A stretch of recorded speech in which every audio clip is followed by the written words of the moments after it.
Okay, let's do the Mr. B video. North Korea is also called the Democratic People's Republic of Korea. That's a good one. Anyway, two East Asian countries on the Korean peninsula that are opposite in so many ways. And yet, not that long ago, relatively speaking, they were just one country, Korea. Yeah, this one's gonna be lopsided, folks. I'll start by showing you this, which many of you have probably seen before. One picture sums up so much, doesn't it? Most already know South Koreans enjoy a much higher standard of living and much more freedoms, but in this video, let's dig a bit deeper. That said, since North Korea is such a secretive country, there's a lot we don't know about. But it's difficult for North Korea to hide the fact that South Korea is doing so much better than it, based on a variety of factors. First, I hope that as a history teacher, that's what people are saying, that he understands why there are vast differences in the development of South Korea versus North Korea, and maybe even the okay, chat. This isn't your opportunity to send me whatever like you Googled and the first thing you found out from Google on YouTube. I appreciate the many chatters that are trying to help, but like you're just sending me some crazy. There's a chatter in here sending me like a DPRK news agency video, and it's like, calm down. First, what do they have in common? Well, both are made up of mostly Koreans, you silly goose, and residents of both speak Korean. That said, residents of both have developed different Korean dialects over the past several decades, since residents of both barely interact. In addition, since it's taught widely in school, around 45% of South Koreans also speak English. The largest city in both is also the capital, although Seoul is much larger than Pyongyang. South Korea even has a second capital, Sejong, where many of the government's most important agencies are located. There is a culture in both that values communitarianism, or the greater good over individual liberty. Both have If he doesn't talk about Neo-Confucianism, I'm out. Similar climates and have 4 seasons, although it does get much colder in the winter in North Korea and a bit warmer in the summer in South Korea. Much of North Korea has either a temperate continental climate or warm continental climate. Much of South Korea also has a warm continental climate, but along its east coast it has an oceanic climate and a humid subtropical climate in the south. Both are affected by annual monsoons. Both are affected by occasional droughts and flooding, but overall South Korea gets more annual precipitation. Both border the East Sea, or Sea of Japan, to the east, and the Yellow Sea to the west. Both are separated by the 2.5 kilometer wide, 250 kilometer long DMZ, or Korean Demilitarized Zone, which is probably the most dangerous border in the world. Tens of thousands of troops and dozens of forts line the DMZ, and it has around 2 million mines near it. Oh, and a bunch of wild tigers, since it's basically wilderness now since so few humans dare try to cross it. Believe it or not, a handful of North Koreans have tried in recent years. One North Korean man tried and got shot at by his own troops 40 times. That all said, there is a meeting point at the DMZ where South Korean and North Korean officials can meet and negotiate stuff.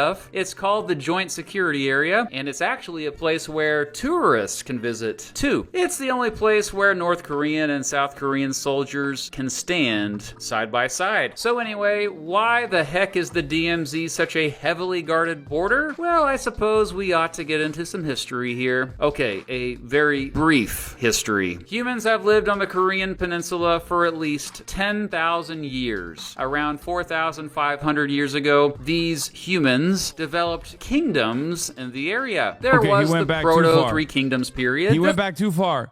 I thought he would go to Neo-Confucianism. He went back Way, The Cold War in way further than I thought, bro. Goddamn. Three Kingdoms period, Northern and Southern States period, and later Three Kingdoms period. It wasn't until 918 that the entire peninsula was united by a dude named Wang Gian, who founded the Kingdom of Goryeo. The Mongols invaded in the 1200s and sort of held a grip over Goryeo until the mid-1300s. In 1392, General Yi Songhai established the Joseon dynasty after overthrowing the Goryeo dynasty 4 years prior. Shout out to King Sejong the Great, who put into place lots of reforms and even created the Korean alphabet during the 1400s. In 1592, the Japanese began invading the Korean peninsula, but after a few years, the Joseon dynasty was able to hold them off with the help of the Ming dynasty of China. Throughout the 1600s and 1700s, the peninsula under Joseon rule became more isolationist and a bit stagnant, developing technology. By the mid-1800s, European imperialist powers were trying to interfere, but the Joseon dynasty couldn't do much to stop them and was forced to sign treaties in which they were screwed over. A series of crazy events in the late 1800s led to the creation of the Korean Empire. During its existence, the peninsula quickly modernized and there were big reforms. In 1905, after it won the Russo-Japanese War, Japan was like, Korea, what's up now? So Korea signed a treaty with Japan in which it became controlled and protected by Japan in return for peace. Well, Japan went ahead and annexed the Korean Empire 5 years later. However, even as the annexation was taking place, a growing Korean independence movement was brewing on the peninsula. After Japan quickly crushed the March 1st movement, many Korean leaders fled to China. For the next 35 years, most of the resistance movements were organized by exile leaders in Manchuria, China, and Siberia, influenced by many peaceful demonstrations within Japanese-controlled Korea. Jump ahead to World War II, and the Allied powers defeat the Empire of Japan, resulting in a free Korea. Okay, well, maybe not so free, since the Allied powers now occupied it with their militaries. The Allies divided the peninsula at the 38th parallel into a northern area protected by the Soviet Union and a southern area protected mostly by the United States. However, as you could imagine, the Soviet Union and the United States had different visions for what a future Korea should be. After not being able to agree on a government, the 38th parallel became the boundary for the two countries this video is about. In 1950, Kim Il-sung, the new leader of North Korea, launched an invasion of South Korea to try to reunify Korea, but under communist rule. This led to a 3-year war that... Okay, no, never mind. We're not just doing that, I think. Okay, I'm gonna watch the Hawking video instead. Does North Korea hate the US? An irrational hatred for American freedoms? A crazy leader? Jealousy? Sadly, no. The answer lies in what they perceive to be decades of unprovoked US aggression that has left deep and lasting scars on the Korean Peninsula. The arbitrary division of Korea in 1945 and the devastating US bombing campaigns that followed during the Korean War are not distant memories. The mass death at American hands shaped a collective memory and a strong spirit of resistance against foreign domination, especially the US. For North Korea, the hostility against the US and its allies is easily seen as a reasonable defensive posture, a refusal to submit to the US-dominated hegemonic world order that denies independence to nations unwilling to bend to foreign policy interests of the US. Back to the video in just a second. Let's hear from today's sponsor, Conflict of Nations. History has shown us how strategy, alliances, and bold decisions... So switch to the video that agrees with you? No. This understanding of the Korean War is super basic, and it doesn't serve the purpose of what I am trying to offer to the chatters, which is that it's Kim Il-sung's a bad guy. He invades South Korea, and then Americans valiantly defend the interests of South Korea. When it's good. It's not like, it's not necessarily bad. It just doesn't serve the purpose of what I want to examine, which is what the South Korean leadership looked like, the actions that they took against their own population, claiming that they were communist sympathizers. It's oversimplified. That's it. Skip directly to World War II, then skip directly to the invasion from the north, skipping over the entire background of the conflict. Yeah. I mean, it also has, I don't even think that this is like hyper biased or anything. I'm not even going to say that. It just more so skips cultural context because it has very limited time. And if you go all the way back to the development of Korea, but then you skip over even like Japanese colonialization and the resistance movement against such things, like there's a lot that goes into like understanding the like the historical context that goes into understanding contemporary South Korean society. Like, if you look at this and you think, oh, well, it's the big bad North backed by the USSR that like simply invaded South Korea without and assume that like every single person was like violently against allegiances to even socialism, you fail to understand why the South Korean leadership executed so many people, specifically because they did not want to have any sort of contentious, any sort of unification. They did not want any sort of resistance against their dictatorship, and how beneficial this was for America's interests in creating a bulwark against growing communism in the region. There's always this like monolithizing of both our foreign adversaries and also monolithizing of our foreign allies as well. The understanding that like trade unionist movements, feminist movements, like movements that were socially progressive, were regarded as pro-USSR and violently squashed in South Korea. And I think that plays a big role in how you arrive at the current Korean political system that is basically also another version of the duopoly that we see in the United States of America, with a relatively right-wing liberal party and also a somewhat more right-wing, further right-wing liberal party. This is the reason why when you see labor militancy, you don't actually have, even if there is labor militancy, you don't actually personally have some kind of result or any sort of like political group that you can lean on to demonstrate your interests. And I think that it's important to understand how the ownership of the South Korean economy virtually exchanged hands and went from authoritarian rule to a neoliberal rule that dictated that 6 families virtually own the entirety of the Korean economy. These very wealthy families. So all of that, I think, plays a role in any sort of protest movement, in the examination of any sort of protest movement and where it goes, and how it plays a very formative role in the way that South Koreans, especially young South Koreans, view the existence of South Korea as a living hell, because all of that plays a role in having a lot of these societal harms left unaddressed. Mr. Beat has openly stated how he's against American imperialist actions against popular communist movements. I want chat to know that. Yeah, I don't know what his political background is at all. I'm not making assertions about his political ideology. I'm simply stating that it is this was relatively reductive because he has 22 minutes to explain this complex subject matter, and I think it would be more interesting to just look at it from a hyper-specific perspective. Just like look at why the DPRK resents America from the lens of like the Korean War, for example. That's what it was.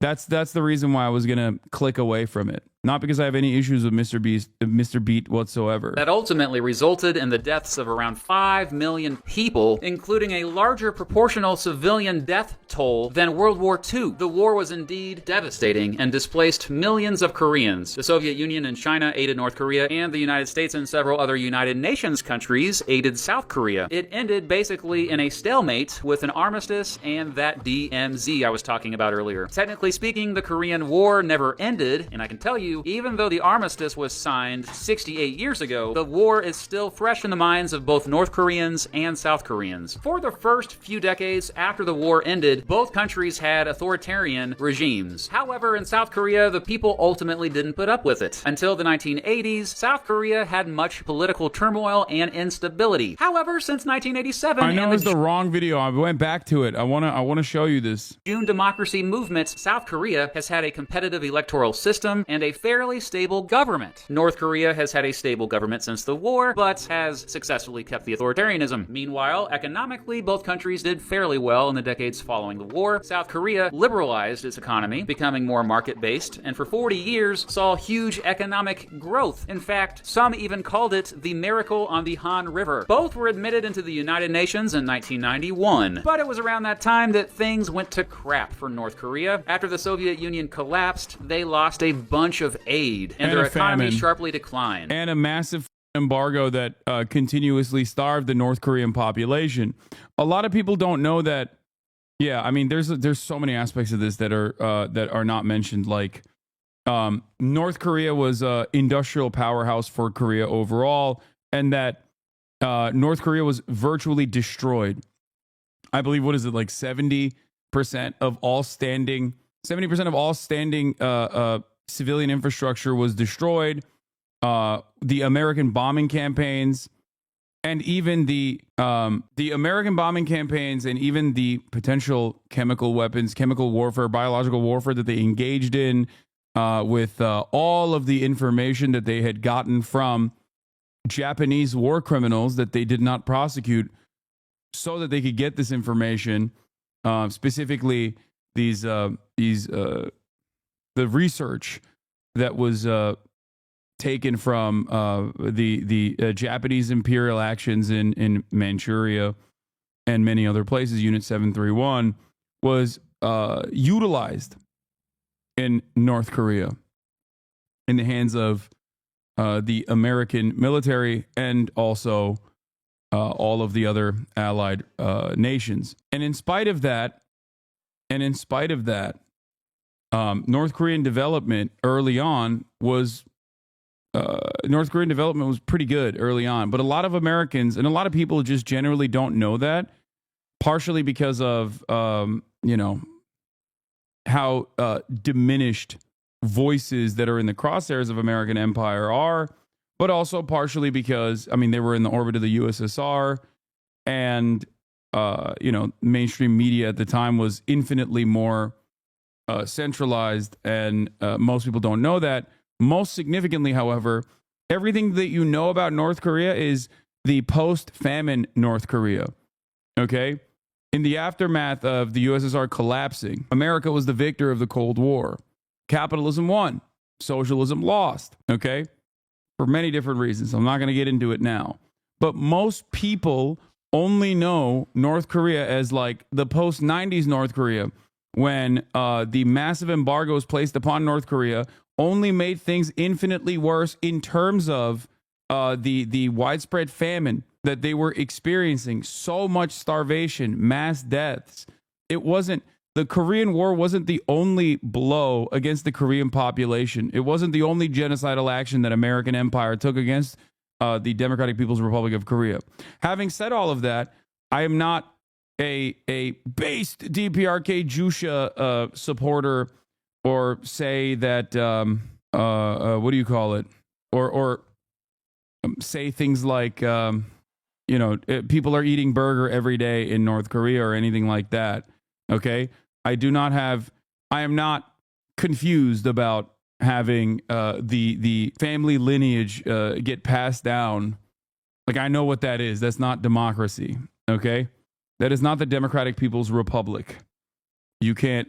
The people are not. The people are not going, oh my God, this benevolent dictator and his next of kin are so good. That's why we keep voting for them over and over again. That's not how this works. Okay? Yeah, it is not a democracy. Anyway, let's continue.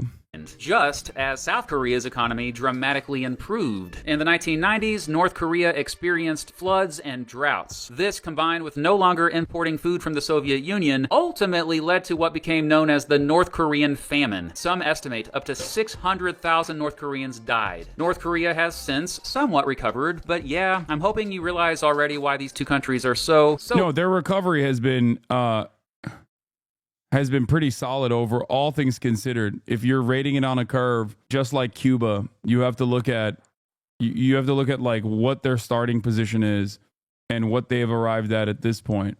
Having said that, there's still a tremendous amount of political repression as well. For the record, I'm not discounting that at all. Like, I would never do that. And then the same that goes for even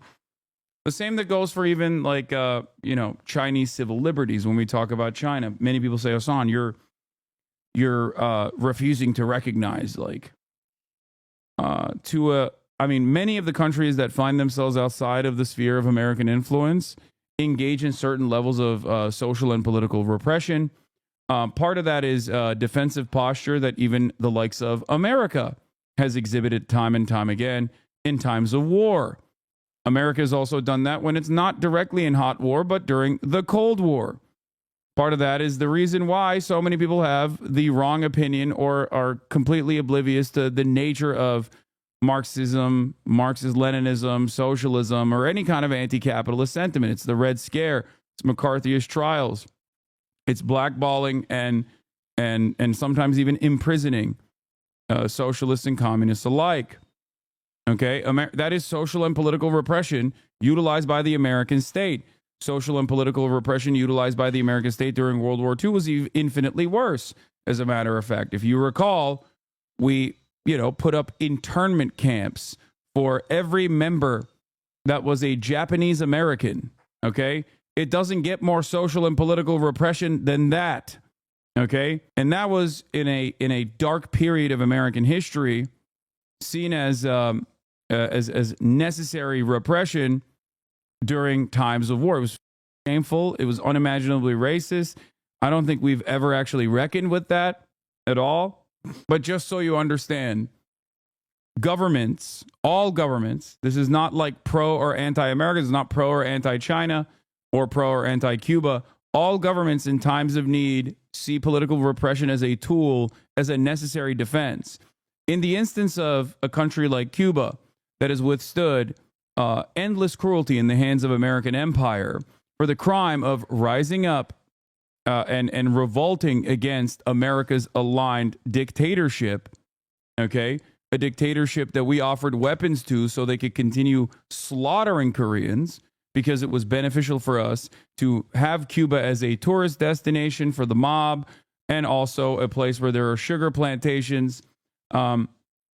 We never stopped punishing Cuba for liberating itself from the treacherous, fascist, brutal dictatorship of Batista because he was our ally. And in that process, of course, Cuban development and Cuban governance has been fairly restrictive on any sort of sentiment that is against its government. You might not agree with it. I certainly don't agree with it either. But it's important to understand where that social and political repression comes from.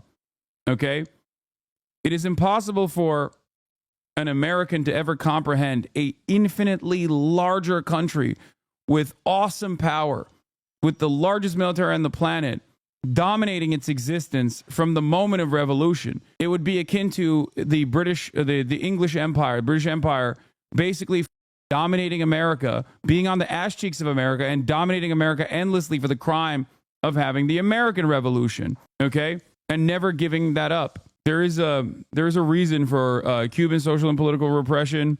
I would go so far as to say that the Chinese social and political repression is less necessary, even though they still maintain it. Anyway. Addendum. This video isn't a commentary on whether North Korea is a good or bad country, quote unquote, whatever those labels mean. It's an exploration of why their perspective is the way it is, and any intellectually honest person would be interested in hearing the other side to see if it has merit. Let's continue. North Korea, officially called the Democratic People's Republic of Korea, occupies the northern half of the Korean peninsula. It's bordered by China, the Korean Bay, the Sea of Japan, and of course South Korea. At 120,000 square kilometers in total area, the DPRK houses around 26 million people, with a significant portion residing in urban centers like the capital, Pyongyang. I'll ping this 22-minute Cold War, this one? Oh, the Cold War video? Okay, a lot of people have suggested this Cold War video saying, South Korea, brutal dictatorship of the post-war period. But I think it's good to understand first how the partitioning happened and what the impact on North Korea was, and then we'll move on to South Korean political development as well. The DPRK was officially founded in 1948 under the leadership of Kim Il-sung, establishing a central ideology called Juche, or self-reliance, which has served as a guiding philosophy of sorts for the nation. North Korea's anti-imperial stance is deeply rooted in its early 20th century history, when it was just known as Korea. Long before the US was the imperialist enemy of North Korea, Japan brutally occupied the entire peninsula from 1910 to 1945, a period marked by severe repression, forced assimilation, and sex slavery, an issue of contention with Japan to this day. Policies of forced labor, limited political freedoms for Koreans, and Japan refused to acknowledge the comfort women. It's a big point of contention in Japanese politics. Mandatory participation in Shinto rituals were calculated to erase the native spiritual practices and... This is what I was going to say, that was left out of the original video of like the practice of erasing Korean identity and Korean culture, which plays a a pretty formative role. Culture of Korea. Yet Koreans resisted, reclaiming traditional practices, and ultimately refused to bow down to Japanese imperial demands. After World War II, Korea was arbitrarily divided by the US after realizing that a free and open democratic election would result in an overwhelming Communist Party victory, much like in Germany following World War II. That definitely didn't suit the US, so they instead created a puppet state in what became South Korea, now the Republic of Korea. And while doing this under the guise of defending democracy and freedom, they would install a brutal dictator named Syngman Rhee, an anti-communist exile who barely spent any time in Korea. This is juxtaposed by Kim Il-sung, the man who would go on to lead the DPRK, who had spent his life in the anti-Japanese struggle and for Korean independence. The problem is with the likes of Kim Il-sung, and this is a thing that you see in many other countries in much more personal ways, but you know, sometimes you have fail sons, and then those fail sons have other fail sons, and you inevitably end up, especially if you have like direct next of kin lineage in terms of like who gets to govern, you end up kind of the bag a little bit. The conflict widened in scope when the Soviet Union and China intervened on the side of their ally, with the US doing the same for South Korea. This division set the stage for the Korean War, the first proxy war of the Cold War. Syngman Rhee, a dependable pro-Western puppet, was ruling half the Korean peninsula. Despite his total lack of local support, the first thing he did was suppress the incredibly popular left, much like Suharto would go on to do in Indonesia, always with American support, of course. Check out the Jakarta method. Jakarta method is... Rhee did so enthusiastically and systematically. Under Rhee and the US's occupation of South Korea, only those deemed... Listen, we just gave them the coordinates and who we suspected of being communists. We didn't tell them that they should use the guns that sometimes they got from us on their unsuspecting civilian population.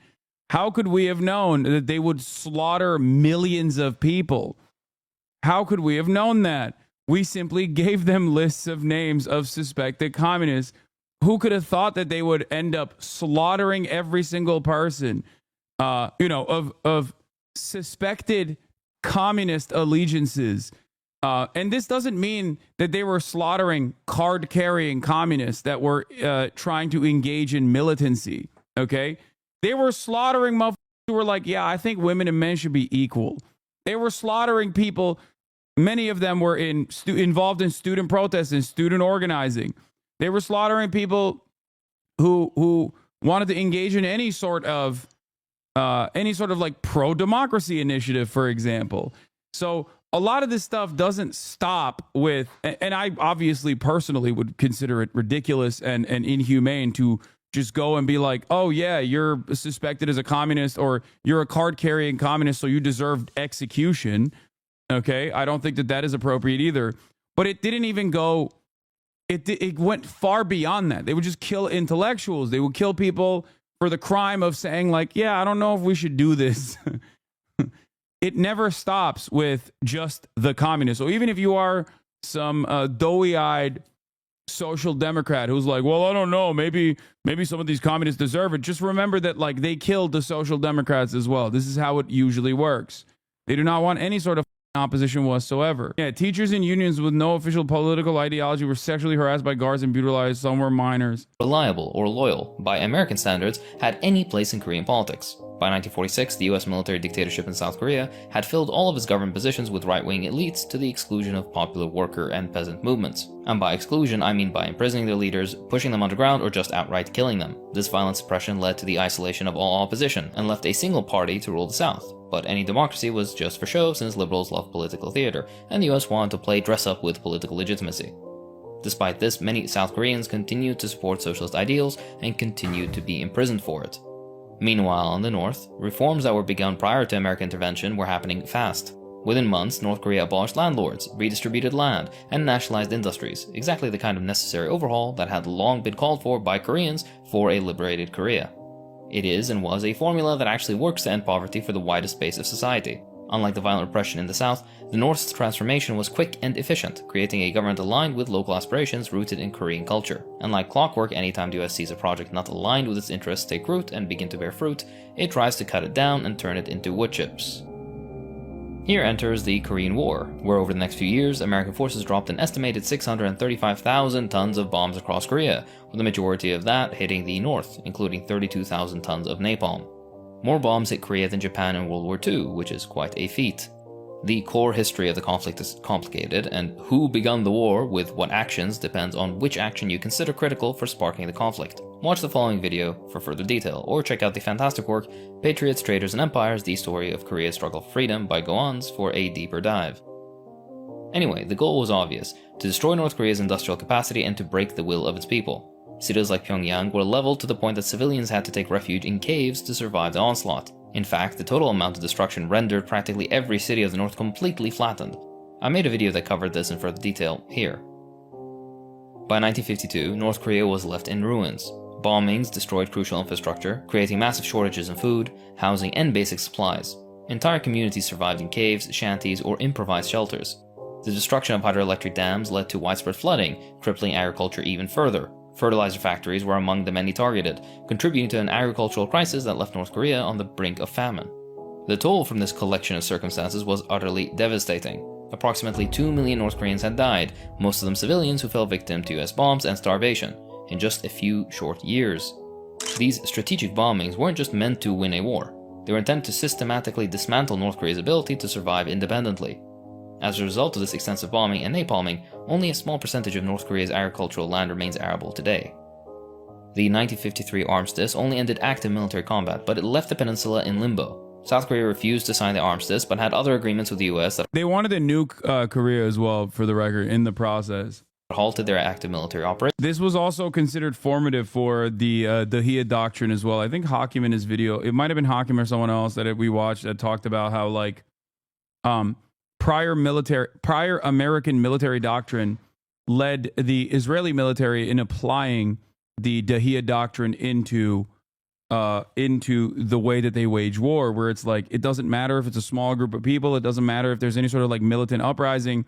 The goal there is to punish the entire population by universalizing the pain. This is the way that America wages war. This is the way that Israel wages war as well, where the goal is to basically destroy all matter of civilian life in an effort to ensure that there is never any sort of like uprising ever again.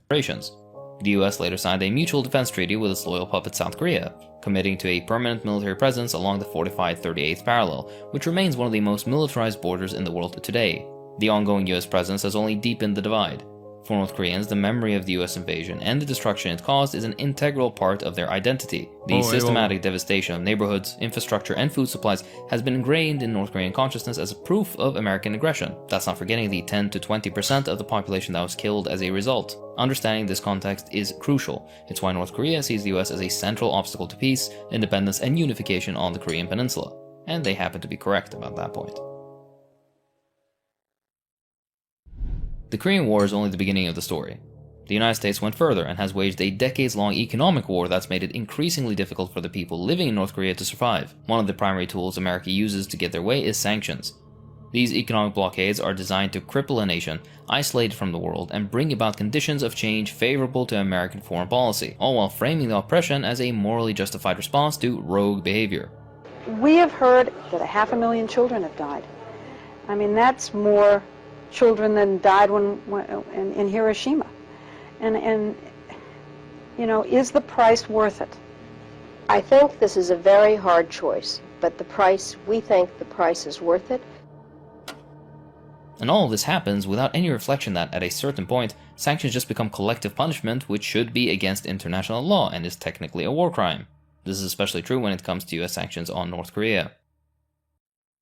The US, in its arrogance, has behaved as if controlling North Korea's economy through sanctions was some kind of divine right. During Clinton's regime, the US unleashed severe economic sanctions on 35 countries, which at the time affected 42% of the world's population, having lethal consequences on a mass scale due to basic living standards plummeting under the guise of protecting global security, a favorite liberal trope. This tactic isn't new or unique. It's an ancient strategy that involves starving a subject population into submission and manipulating public sentiment against their government. In other words, it's extortion on a mass scale, or terrorism, or whatever other term that's valid. Yet North Korea's people have proven to be tremendously resilient, which renders sanctions ineffective and makes sanctions even crueler than they already are. Instead of fermenting dissent, sanctions have only fueled a fierce collective defiance reinforced against the US and its allies. Take it from me, an Iraqi. No one in Iraq has ever felt that the Iraqi government is responsible for the suffering imposed on it by the American sanctions regime. This is a very normal tendency for people to harden their position against those who actually cripple them and destroy them. The severe... I always say sanctions can only work on your allies, and the mere threat of sanctions is enough for your ally to stop their bad behavior. Sanctions end up never really working on your enemies, at least if the goal is like overthrowing a regime. And deep and enduring anti-Americanism in Iraq is a direct result of American policies in the region and particularly in my country. It's no different in Syria, in Libya, in Afghanistan, or in the DPRK. One of the most destructive aspects of US sanctions for North Korea is the carefully calculated restriction of essential medical and humanitarian supplies.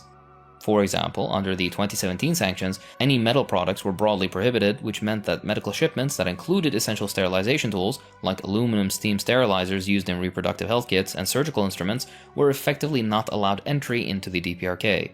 By blocking something as basic as this, any and all public health efforts are made harder or even impossible, since hospitals have a harder time keeping conditions hygienic enough to perform safe procedures. Worse still, North Korean hospitals cannot obtain spare parts for essential devices like CT scanners, ventilators, and X-ray machines without applying for some special export license, and even these are often denied or face long delays. And of course, the US has sanctions on fuel, like refined petroleum and diesel fuel. Those fuels power hospital generators, heating facilities, and running medical equipment. Again, rural hospitals have been hit harder and are forced to reduce operations during the winter months, which leaves pregnant women, young children, and elderly patients at risk. Without vital medical equipment, such as respirators running, many completely avoidable deaths occur, which they wouldn't were it not for US sanctions.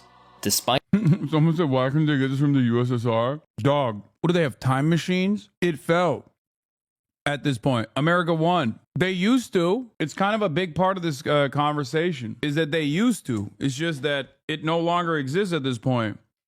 And they got massive famines and drought, flooding and then drought. Despite these sanctions, however, the DPRK has against all odds formed a model healthcare system for low-income countries, in comparison to that of the wealthiest country on Earth, which guarantees basically nothing in terms of healthcare for its citizens, despite profiting handsomely from spreading misery around the globe. Moving on. For all the criticism leveled at the DPRK for censorship and not letting people contact the outside world, much of it is warranted, they conveniently leave out the fact that even telecommunications infrastructure is sanctioned by the US. Until recently, even something as simple as making a phone call across the border was hampered by sanctions because a direct connection wasn't allowed. In this case, a South Korean company operating in the Kaesong industrial complex had to reroute calls through China at an exorbitant rate of $3.60 per minute due to US restrictions. I don't think most Americans would pay $3.60 per minute for a phone call, let alone citizens of impoverished third world countries. You don't need to take my word for it. The United Nations says economic sanctions exacerbate poverty, disproportionately impact vulnerable populations, and generate unethical business practices that exploit scarcity. Unfortunately, North Korea is no exception. NGOs and humanitarian agencies that help in providing basic necessities to North Koreans state that they are restricted from operating efficiently, often due to long searches and other delays because of US sanctions. These sanctions go against the 1949 Geneva Conventions, which condemns punishments of civilians for the actions of its government. And yet that's exactly what the sanctions do, as we've seen. Food and medical supplies are held up, delayed, or outright blocked. In one absurd case, it took an NGO over a year to deliver just 16 boxes of beans to North Korea. This blatant disregard for humanitarian concerns proves the US is more interested in the systematic punishment of an entire people for the so-called crime of having the wrong government or for being born in the wrong country. Take your pick. A UNICEF report in 2018 estimated that 200,000 North Korean children suffered from acute malnutrition, with 60,000 at risk of starvation because of the delays in humanitarian aid. To remind you, agricultural tools and inputs are also sanctioned by the US, adding on top of the bulk of the arable land being ruined by American bombing runs in the 1950s. This is the definition of shooting someone in the leg and then blaming them when they can't walk.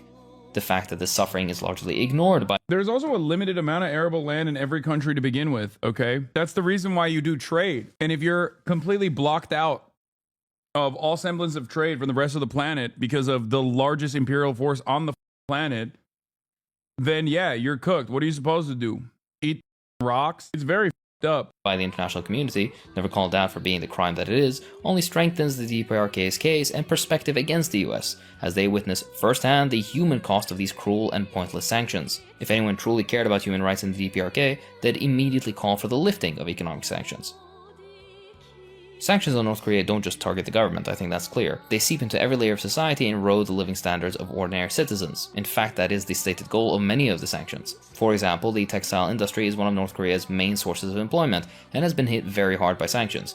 Exports are blocked, which means thousands of textile workers, many of whom are women, find themselves unemployed or with reduced income. As a result, many are forced into black market activities to afford everyday necessities like food and clothing. Fishing is another critical industry and food resource nearly severed by sanctions, wiping out a sector that once provided a stable income for many coastal communities for centuries. No access to export markets means a cap on just how much they can catch and viably benefit from.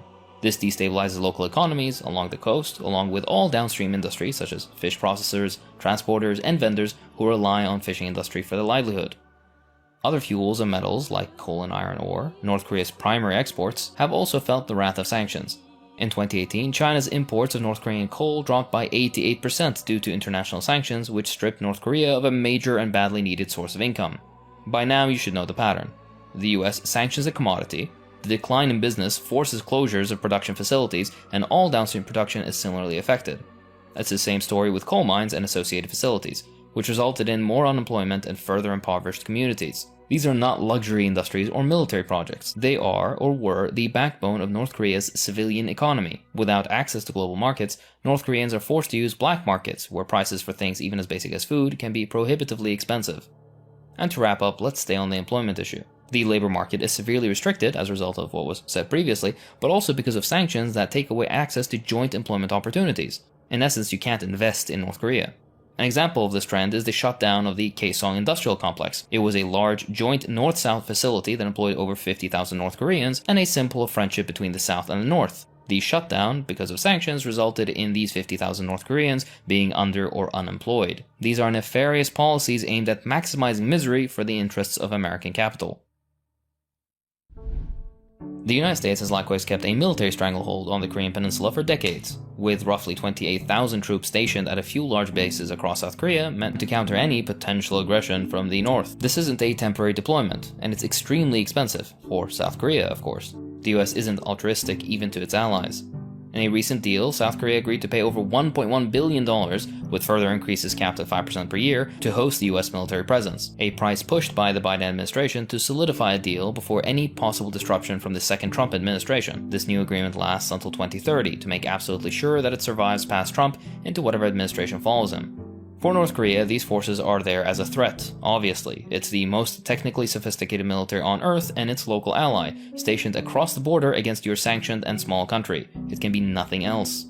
Anyway, each year, the US and South Korea carry out joint military so-called exercises, training in everything from missile defense to simulated invasion drills.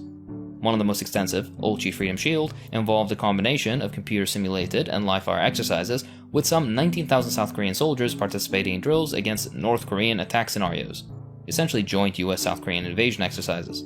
This isn't really a war game, it's a display of power backed up by the increased presence of US long-range nuclear-armed bombers, submarines, and strike groups in the region. Who is the aggressor here, again? North Korea has responded predictably, positioning their nuclear program as an essential deterrent against American aggression. If Iraq had done the same, then we would still be an independent country, and without the excess of 1 million deaths caused by the illegal American invasion.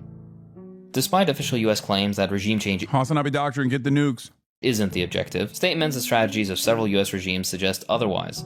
North Korea watched other states like Libya dismantle their defenses only to face regime change at the hands of the US. If the DPRK were to disarm, it would likely face a similar fate, being exposed to an aggressive enemy that has historically favored extreme and unrelenting force over diplomacy. So, we should really view North Korea's nuclear deterrent more as a survival strategy against an American military presence than the unhinged world-ending musings of a psychopath.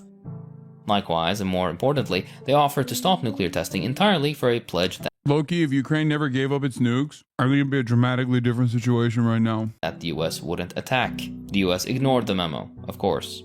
This is one of the many extended olive branches from the north that have gone ignored.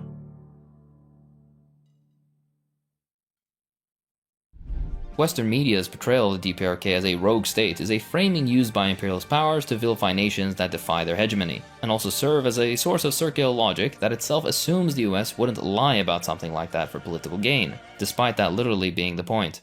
In this narrative, North Korea is depicted as a dangerous, irrational actor, a threat to global and regional stability, and an obstacle to progress. Progress as defined and measured by what is most profitable to Western capital interests, interestingly enough. Let's not forget the trillions of dollars worth of rare earth metals under North Korean soil. We even made a video on that you can check out here.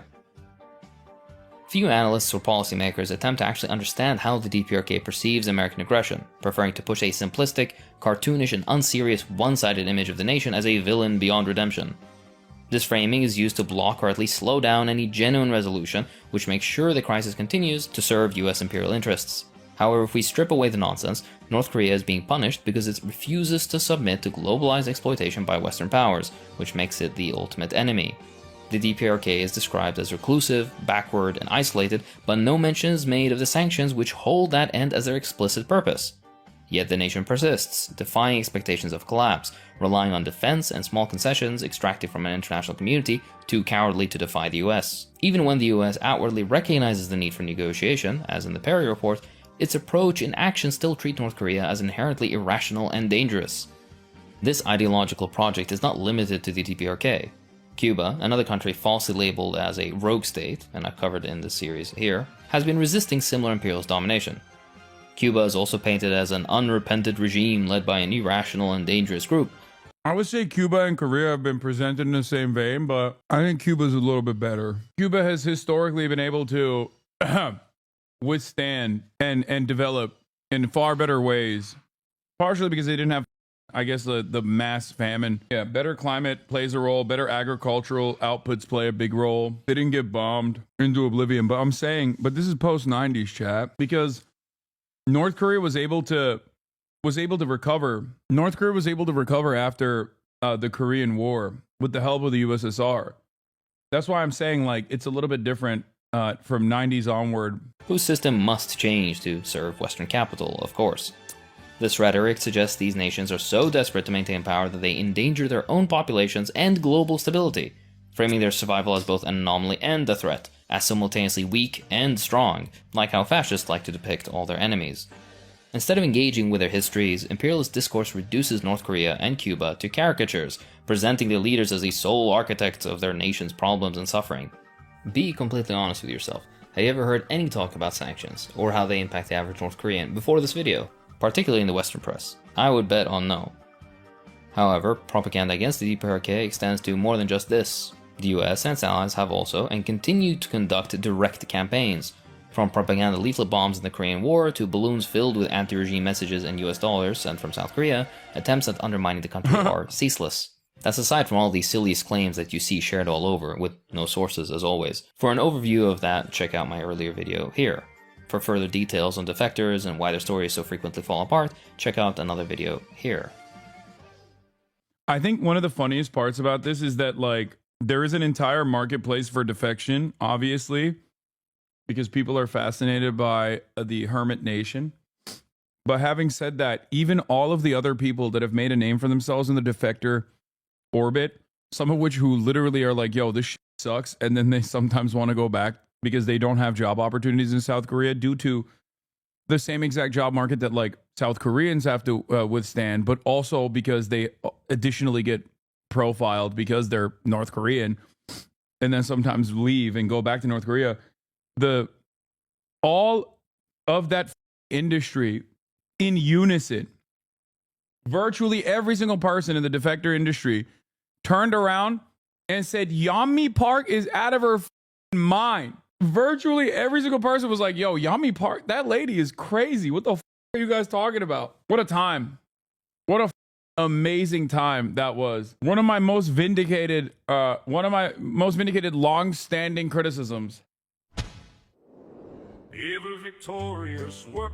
Okay, well, I don't care about the rest of this, but